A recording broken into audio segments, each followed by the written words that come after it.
Ada pusat perbelanjaan Mall Ciputra Cibubur di Bekasi, Jawa Barat yang terbakar. Diduga api dipicu dari percikan pengelasan reklame.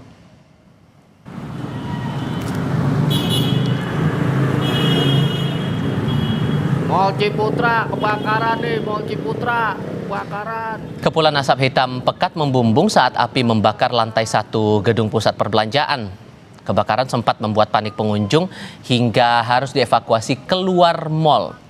Total 2 unit mobil pemadam kebakaran dikerahkan ke lokasi dan api berhasil padam kurang dari 1 jam.